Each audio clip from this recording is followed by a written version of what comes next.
বাংলাদেশ জামাত ইসলামী কেন্দ্র ঘোষিত কর্মসূচির অংশ হিসাবে আজকের এই ঢাকা জেলার সাভার অঞ্চলের এই বিক্ষোভ মিছিল আমরা শুরু করে যাচ্ছি।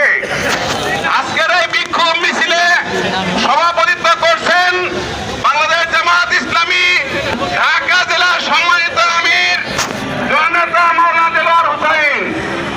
উপস্থিত আছেন জেলার বিভিন্ন পর্যায়ের নেতৃবৃন্দ, থানা পর্যায়ের নেতৃবৃন্দ। প্রিয় ভাইরা, আমরা এখানে সমাবেশ করে আমাদের এই বিক্ষোভ মিছিলটি রেডি করে দিয়ে চলে যাবে।